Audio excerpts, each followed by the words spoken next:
Esse é o programa Na Estante do Editor e trazemos para você agora nosso primeiro livro, que é A Indústria de Panificação, Desafios e Respostas. Um livro bastante interessante, porque ele foi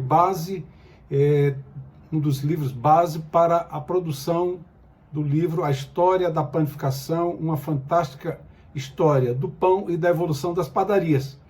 Livro nosso que já está há alguns anos aí no mercado, é um livro pioneiro e que buscou em várias fontes informações que fossem relevantes para narrar a história da panificação brasileira. E esse livro nos ajudou. É um livro bastante rico, porque ele tem tópicos que são importantes para quem lida com o setor de panificação. A gente pode ler alguns aqui no sumário, alguns tópicos que esse livro apresenta, como o pão, alimento do corpo e do espírito, essa coisa do pão com as suas características, né, do quanto as pessoas olham a simbologia do pão.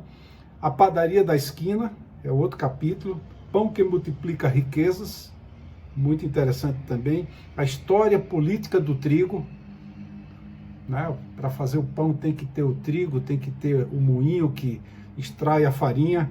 Então é interessante também esse capítulo. A panificação no cenário industrial do Brasil.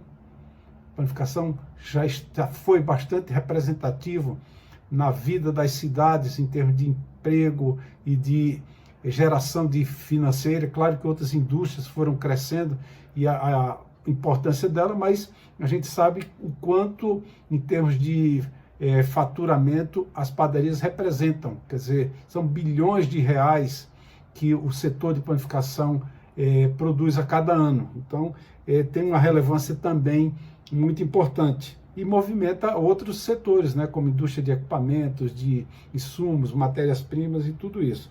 Tem ainda um capítulo aqui sobre pesquisa e desenvolvimento tecnológico da panificação. Um outro, organização sindical, fator de fortalecimento do empresariado panificador. E, por último, os novos desafios. Esse é um livro que já tem algum tempo que ele foi editado. Ele é um livro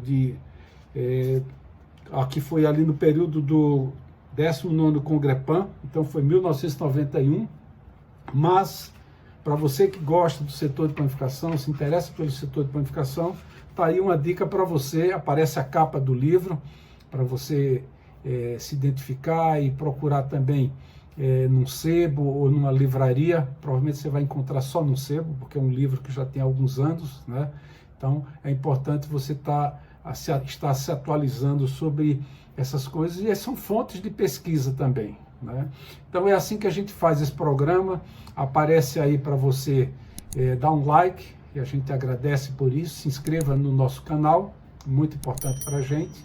Acompanhe nossas mídias sociais também, são diversas formas que nós temos de conversar com você. Temos ainda o Revisteiro Digital, lá você pode ler nossas revistas gratuitamente, e ainda o nosso aplicativo, O Mundo do Pão na Palma da Mão, com notícias o dia todo para você. Além disso, ainda temos a Rádio Panificação Brasileira. Veja quantas fontes você tem de informação sobre a panificação. Até o próximo programa.